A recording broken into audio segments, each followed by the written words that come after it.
du président mu ngi doon évoquer tamit les contractants ñëw na tamit sur les réorientations sans pour autant oublier tamit contrat yi nga xamante ne foog ñu négocier waat ko. Oui, oui, la renégociation des contrats wax na ko ça avance bien. Oui. C'est une bonne nouvelle. oui. Parce que ñu bari dañoo jàppoon ni ce n'est que pure chimère. Mais c'est loin d'être pure chimère si l'on se réfère aux propos du président. Donc pour le pétrole et le gaz, pour l'or, pour le zircon, pour bauxite bi, pour xawma leneen ak leneen. Oui, loolu si mënut doon ñu koy exploiter au Sénégal. Oui, ñu renégocier ko. Je pense que loolu ce serait une très bonne chose bu ñu si yeggee te itamit autorités yi duñu wax nii rek pour faire plaisir au Sénégal. Aux Sénégalais. L'autre élément c'est la renationalisation des industries chimiques du Sénégal. Oui. Le Premier ministre en a parlé, le ministre de tutelle en a parlé, le président en a parlé. Donc si yooyu lañ mën a sukkandikoo pour mën a jëm si li nga xam ne lépp li nga xam ne dërëm la boo xam ne Sénégal la ko moom ñu dugal ko fi ñu ko war a dugal ba pare orienté waat ko fi ñu ko war a orienté. Très bien. Alors professeur yaa ngi wax léegi dette obligatoire bi gis nañu aussi ci défilé 4 mars bi nit ñi génn nañu moom engouement gisoo boo xoolee statuer et tout mu mel am nañu sentiment d'appartenance bi nga xam ne population bi ñu ngi commencé am ak citoyenneté ak patriotisme bi nga xam ne nii moo ngi am saa ngi yaa ngi wax la communication est-ce que aussi waruñoo gën a mën a accentuer la population ba population bi ñoom seen bopp gën a mën a dugal seen loxo ci la marche du pays. loolu ñun dañ si am wàll. Waaw. Parce que tamit duñu lépp état. Oui. Parce que les entreprises de presse également ont une mission de service public. Mission de service public boobu au-delà des autorités effectivement sur tous les plans. Oui. Communication institutionnelle bi war nañ ko gën a bëmax. donte la ñu ko yor vraiment ñu ngi si def seen kéem kattan. Effectivement. Mais dara du doy comme on dit. Parce doy. que dans nos pays tout est urgence. Waaw. Mais li nga xam ne mooy point de départ tey comme ni nga koy gisee oui Mamadou Dia je vois sa photo est là. Oui. Ok bon déjà nga tudd duppee ko boulevard boo xam ne da nga jël De Gaulle bi nga xam ne ce n'est pas un héros. Waaw. chez nous il n'est pas un héros au Sénégal. Effectivement.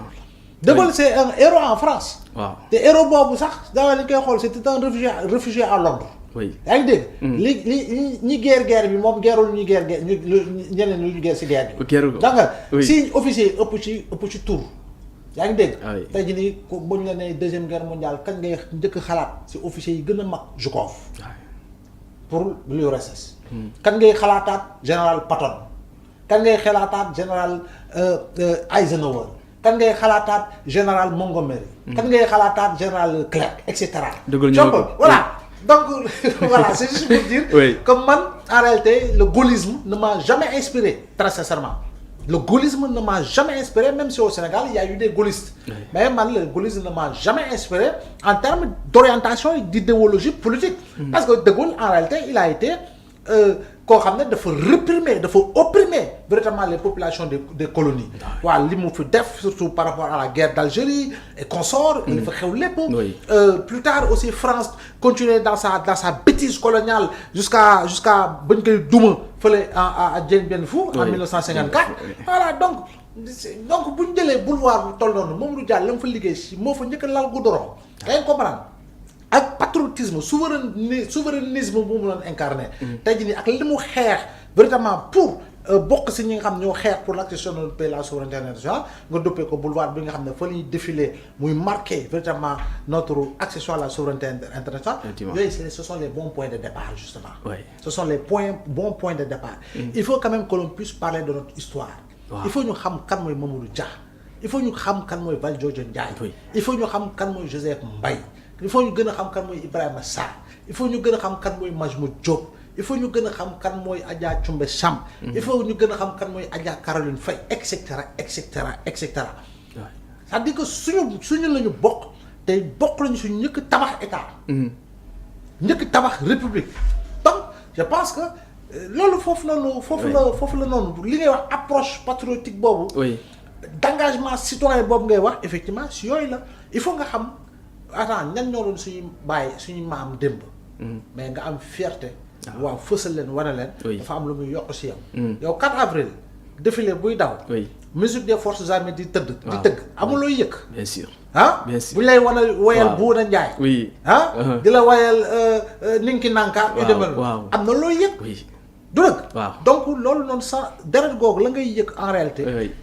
parce que rythme boobu dafa fort xam nga le rythme. Oui. duñ koy le rythme fu ñu koy yëgee. Ci xol. si xol. Oui. waaw si xol le rythme le rythme man dama ne fépp lañ koy yëgee. waaw le rythme bopp la. bopp la. parce que tey nii su ma commencé doon tëgg si table rëng dëng. Mamour mi ngi yëngal bopp. waaw nga commencé yëngal loxo. oui Fallou di yëngal tànk.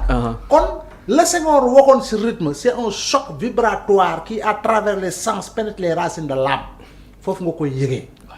donc oui l'engagement patriotique véritablement est rythmique. Très bien. Alors Abdourahmane, oui nga nekk absolument ci, am na solo trop point bu am solo vraiment oui. parce que tamit toujours dans le discours du président insisté na sur l'accession souveraineté waaye tamit ñëw na sur le défi des temps donc si wàllu boobu tamit na ibbi na benn brèche évoquer la préservation du legs waaye tamit insister sur une réelle volonté de vivre ensemble. Oui, professeur. oui, la réelle volonté de vivre ensemble qui remet en cause notre réelle volonté de vivre ensemble est un ennemi du Sénégal. Aussi simple. Oui. Personne n'a le droit de remettre en cause notre commune volonté de vivre ensemble. Personne. bañ ko tabaxee de 1960. bañ koy tàmbalee tabax de 1960. c'est des années et des années en arrière. lan la fi Cheikh Ahmadou Bamba liggéey. lan la fi Cheikh Seydi Hadji Malick liggéey. lan la fi Baye Abdoulaye Niass liggéey. lan la fi Maam Limaamu liggéey.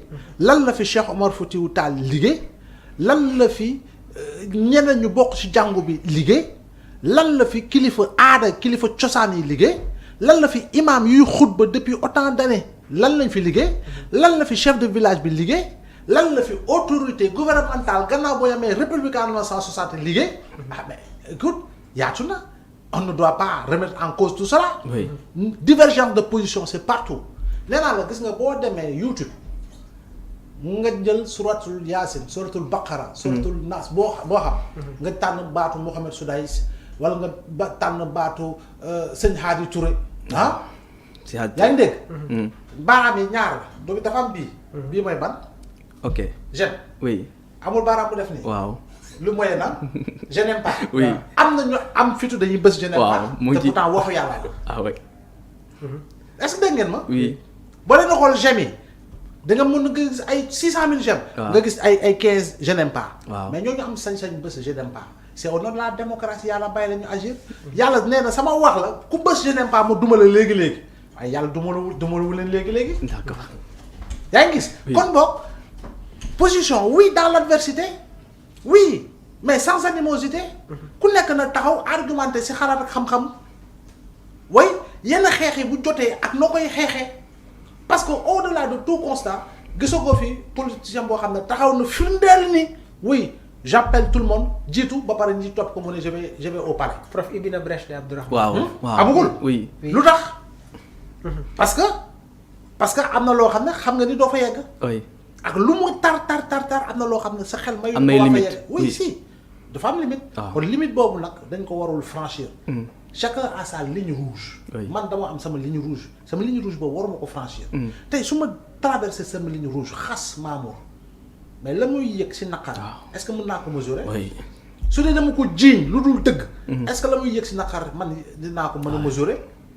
yaa ngi dégg. Oui. kon boog maa ngi koy xotti bi si biir yaramam parce que doo ko gisee nii il est bien Waaw. important alors que dedans j'ai créé beaucoup de déchirures. Ouais. si lan si xas ak saaga nit ki volontairement jiiñ ko volontairement te li nga ko waxal dara du si dëkk. oui sëñ am Cheikh daan na ko du wax dëgg sax du dëgg yëpp sax la ñuy wax. oui yëpp man journaliste ak yéen journaliste amaana mës ngeen jot bataaxal wala jot information ngeen ne hé lii du ma ko laal. dama koy xotti sànni mbalit.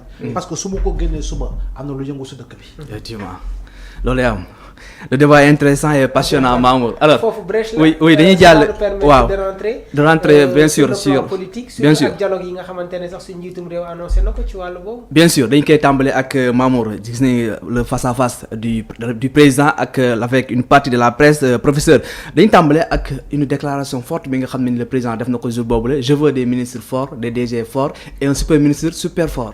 je pense un que premier ministre super fort oui. exactement parce que tamit foofu noonu mi ngi nekk parti boo xamante ne attiré na.